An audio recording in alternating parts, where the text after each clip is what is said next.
I have this friend who calls me every few months and she asks me questions about different businesses. She might say something like, I think our town needs a, you fill in the blank, or I'd really like to own a business that caters to little girl birthday parties because she has a little girl. So she's always thinking about her love for what the business may be, or the fact that our town might need one, which is not unusual. I hear these things quite a lot, which brings the question, is it really appropriate to be focused on what the business does or really what the product is? Where should you be finding that love? I'll tell you, I've lived in the same town now for several years, and there was a handmade ice cream shop here that was sold twice. And when I got to speak with the seller about why he was selling the business, he was the second owner, he told me it was a place where he took his kids after football practice and soccer practice.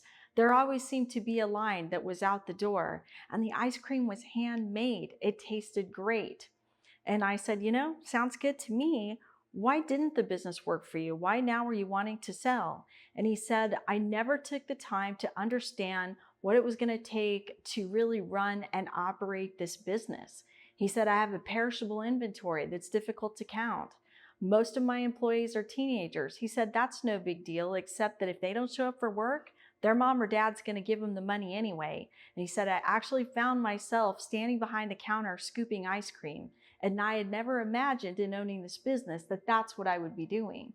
He said, if I had it to do all over again, I would make sure that I really understood how the business really ran, how it operated, what it was going to do for me and for my family.